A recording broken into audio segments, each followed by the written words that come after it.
And just so you know, it's super common, and look out for it. A lot of this is just figuring out what devices composers like to use to break rules, and or which genres particularly favor a certain rule that gets put in. So in this case, if you're ever analyzing barbershop, know that this is a super common thing, is keeping the common tone.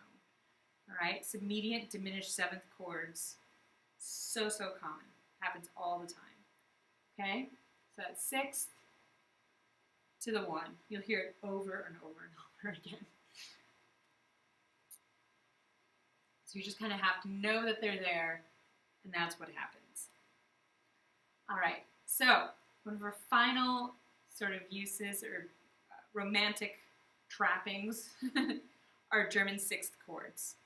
So the enharmonic relationships between German sixth chords and dominant sevenths.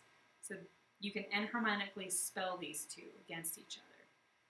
Led composers to spell these chords enharmonically. Be alert for it's always with dominant seventh chords, where the root resolves down by a half a step. So this is where this usually happens. Root resolves down by a half step.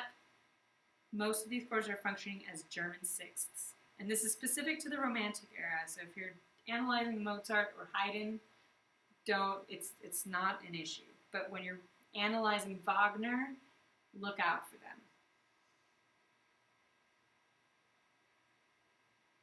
So it's going to be used as, and it's especially going to be used as a modulatory device. So this is going to be a point where the piece actually modulates to a different key. So keep that in mind. So in this case, we have this nice Schumann as an example. Right?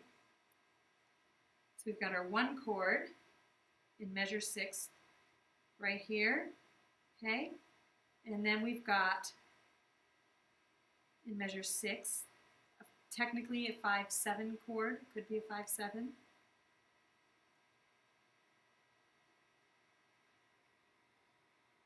So you've got your G flat, B flat,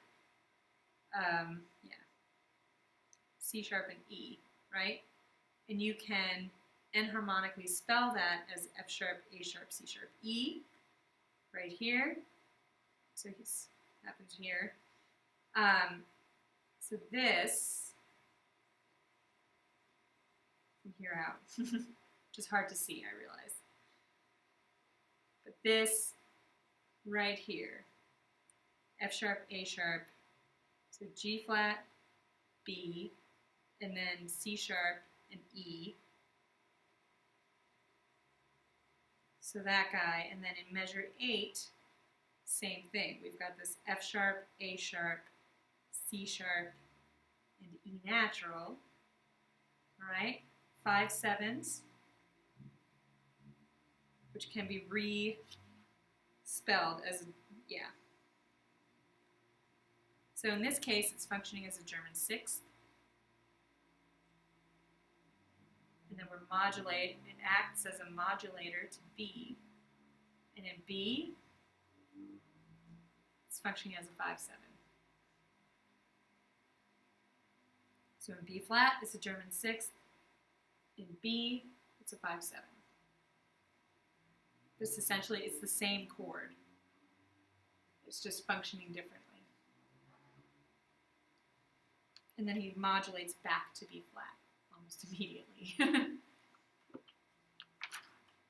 So, if we jump into our assignments, 13.1, basically you're given this chord, and as it functions in any given key, you've got to figure out how it functions enharmonically.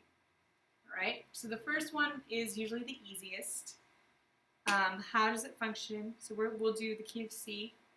So as a diminished seventh chord, B, D, F, A flat, in the key of C, obviously it's going to function as a 5 or a 7 diminished 7, right? So that one's pretty clear and easy. And then if we enharmonically spell it, we take this A flat. So you might want to have some scrap paper so you can sit and enharmonically spell these things. At least that's what I find is easiest. So there's only 2 ways to do it in C. There's 4 ways to do it in D, so keep that in mind. But if we enharmonically spell this and take the A flat and turn it into its enharmonic twin, G sharp, all right? So we have G sharp, then we can do B, D, and F, all right? G sharp, B, D, F, and that is going to function as a 7 diminished 7 of 6 in the key of C.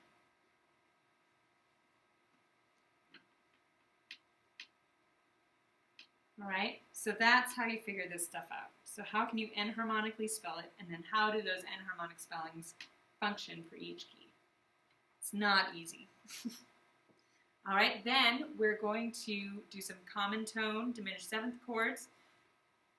So remember, the raised 2s are always going to go to 1. The raised 6th are always going to go to some sort of dominant chord, okay?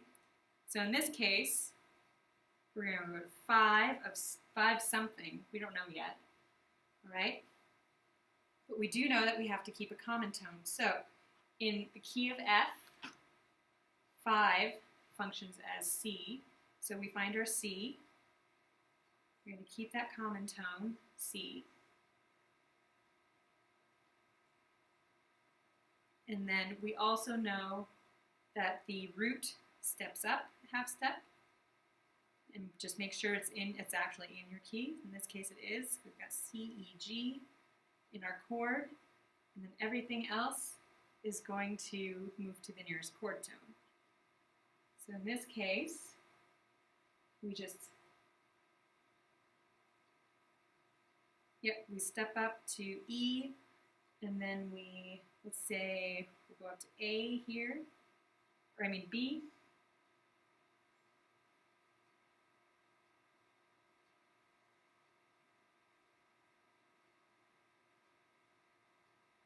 And we'll go to G here. So in this case, we've got C, E, G, B, not G. All right, so C, E, G, B. E is on the bottom, which means it's the 2nd note. So it's going to be first inversion. So it's going to be a 5, 6, 5 chord. So simple as that. Just remember, you're going to keep the common tone, and the root is going to step up by a half step. It's got to resolve. And that's all there is to it. Whatever's on the bottom resolves up a half step. So now if we look at the Chopin, this is 13.5.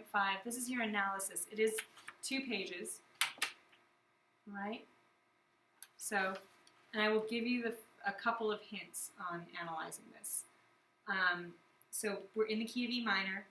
We start with first inversion, minor tonic chord, right?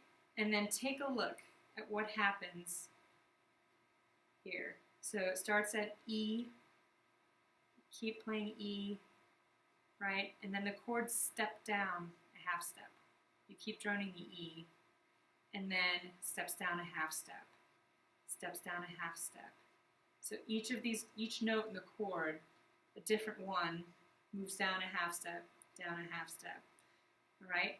So it's this descending line that we talked about that is not, we find this especially in Chopin, not totally linear, it's a linear, chromatic, descending, non-functioning harmony, all right? So I want you guys to take a look at this, figure out what it is. Your next actual chord that you can analyze as a Roman numeral is going to be not until measure 12. Okay, so take a look. Go back to page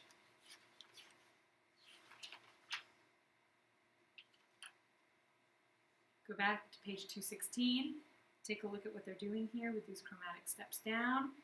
Remember, you don't actually have to do the Roman numeral analysis, but do try to figure out what these chords are. You don't have to figure out how they function in the key, but do try to figure out what they are at least. So that's all I have for you, and I will see you guys next week.